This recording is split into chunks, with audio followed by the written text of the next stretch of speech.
상징적인 의미 그 이상의 뭔가가 좀 있는 것 같아요. 디자인은 최대한 클래식하게 살리면서 기능이나 성능 최대한 현대화시키게 그렇게 만들어진 것 같아요. 이번 모델에서는 V자 이 가니쉬 옆으로 라이트 바를 더해 놓아가지고.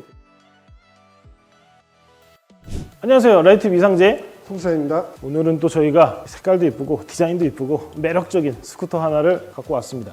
이 모델은 뭡니까? 푸조의 장고 125 모델입니다.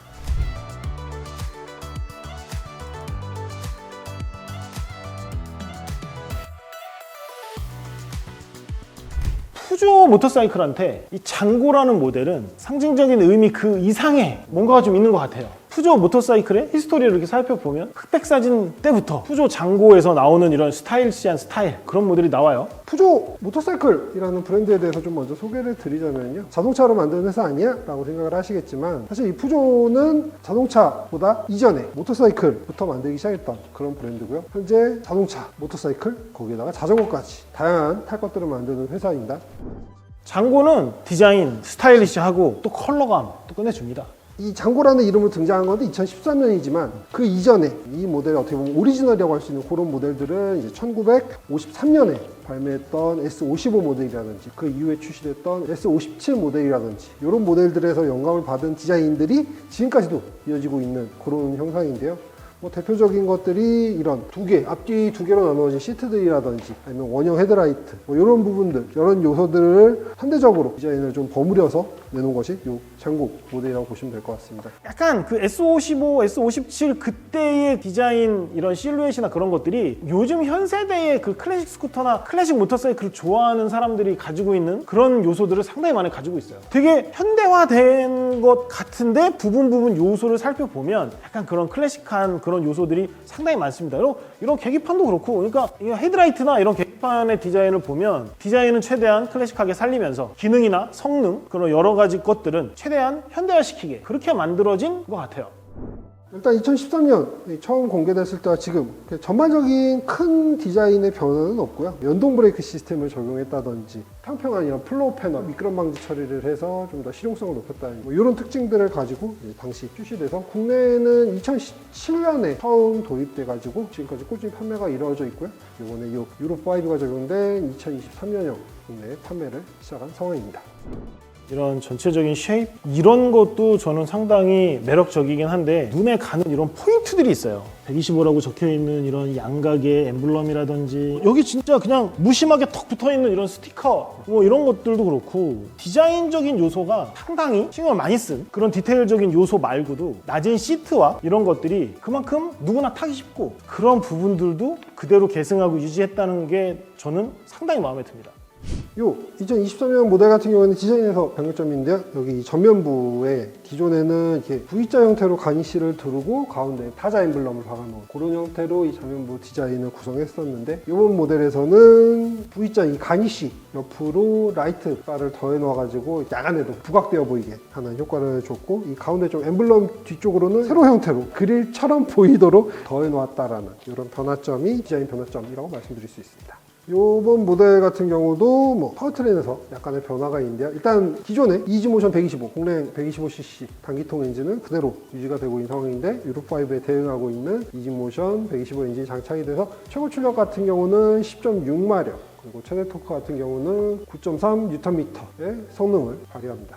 최고 속도는 약 90km를 발휘하고요. 연비는 공식적으로 제시하진 않았지만 8.5L 연료 탱크로 1회 주유로 최대 380km까지 주행할 수 있다라고 표시해 놓은 걸 봐서는 약 44.7km/리터 이 정도의 연비를 보여준다, 이렇게 보시면 되겠습니다.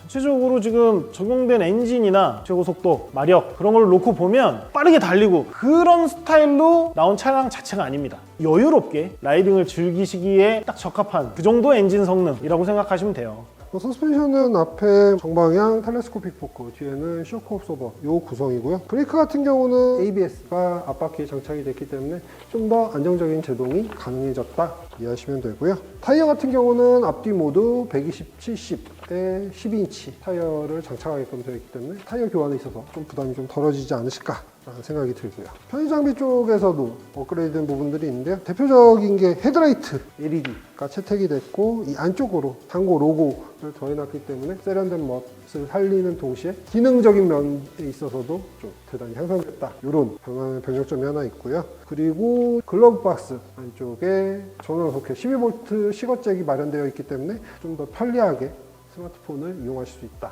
이런 장점도 있고요. 요 윈드스크린은 옵션이라고 합니다. 여러분들 요거는 순정 사양에서 딱 하나 빠지는 거, 요거는 옵션 사양이니까 요 부분 좀 참고 부탁드리겠습니다.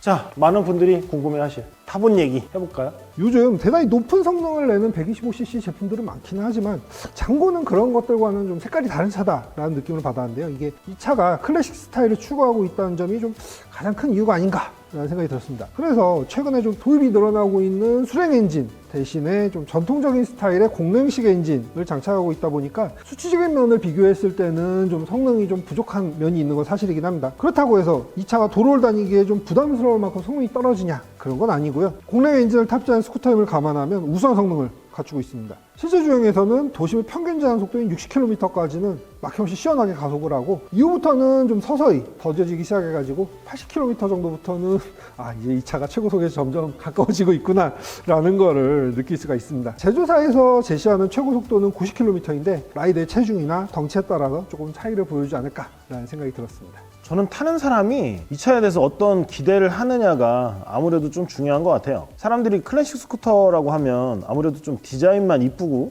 성능이 좀 떨어진다는 인식을 가지고 있긴 하거든요. 기대치가 어떠냐에 따라서 이 체감하는 성능의 차이가 있는 것 같아요. 근데 장고는 타보면 디자인만 이쁘고 성능은 기대에 이하였던 모델들하고 비교하기는 좀 그런 게 일단 기본기라는 게 꽤 괜찮아요. 도심에서 저는 답답하다는 느낌을 받은 적은 한 번도 없었던 것 같아요. 그리고 차체가 좀 크기는 한데 언덕이나 그런 곳에서 힘이 부족하다는 느낌도 저는 거의 없었어요. 심지어 일부러 두 사람이 텐덤을 해서 타봤거든요. 그런데도 힘이 부족하거나 그런 거는 저는 느끼지 못했던 것 같아요. 장고의 운동 성능은 도심 주행에 최적화됐다라는 느낌을 좀 받았는데요.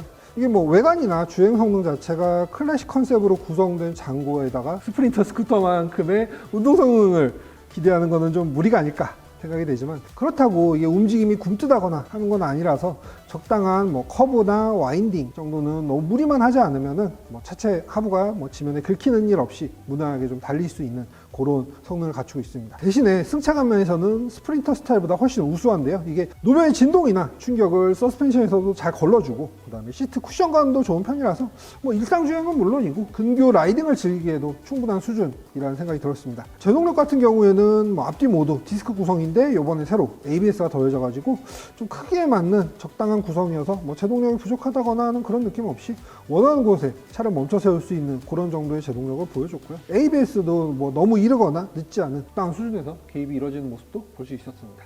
제가 타보니까 부가 기능 같은 것들도 요즘 시장에서 판매되는 모델들 대비해서 딱히 부족한 거를 저는 느끼지 못했고 불편한 점도 뭐 저는 별로 느끼지 못했던 것 같아요. 요즘은 클래식 스쿠터들이 그렇게 많지가 않아요, 사실. 그래서 클래식 스쿠터 중에서 요만한 성능을 가진 모델이 그렇게 많지는 않을 거예요. 스타일하고 성능을 모두 잡을 수 있는 모델이 그만큼 드물단 거죠.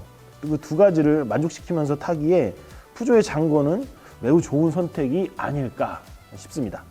그러나 또 이번 신형 같은 경우는 6가지 색깔, 지금 보고 계신 이 모델 같은 경우에는 레이싱 그린 컬러고요. 이 외에도 디보션 블루, 드래곤 레드, 매트 블랙, 어드벤처 그린, 밀키 화이트 총 6가지 색상이 출시되고 드래곤 레드처럼 투톤 컬러로 나오는 모델들도 있기 때문에 컬러에 대한 부분을 충분히 만족시킬 수 있지 않을까 이런 생각이 듭니다.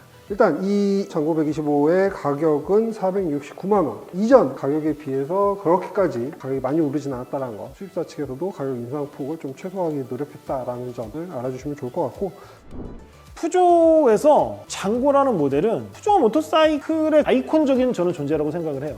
그리고 저는 그렇게 생각을 해요. 난 장고의 존재는 계속 이어질 것 같아요. 이게 전동화가 됐든 뭐가 됐든 간에 푸조에서 장고의 존재를 계속 끌고 가지 않을까. 55, 57을 과거에서 끄집어내서 장고를 만든 것처럼 전동화가 됐든 뭐가 됐든 뭐 수소 오토바이 됐든 뭐가 됐든 장고는 영원하지 않을까. 지금 이 모델이 국내에 처음 출시됐던 거는 2017년이었거든요. 지금까지 판매가 이루어져 오다가 첫 번째 변화를 맞이한 건데 다양한 변화점들이 있기 때문에 이전에 경험해 보셨던 분들이라고 하더라도 최신 모델로 갈아타는 그런 변화를 맞이하실 수도 있지 않을까 이런 생각도 들고요. 클래식 스쿠터 시장도 꾸준한 인기를 가지면서 쭉 이어지고 있는데 좀 나는 개성이 필요해 라고 느끼시는 분들이라면 장고를 실물로 직접 만나보시고 판단을 하시는 것도 좋지 않을까 이렇게 생각합니다.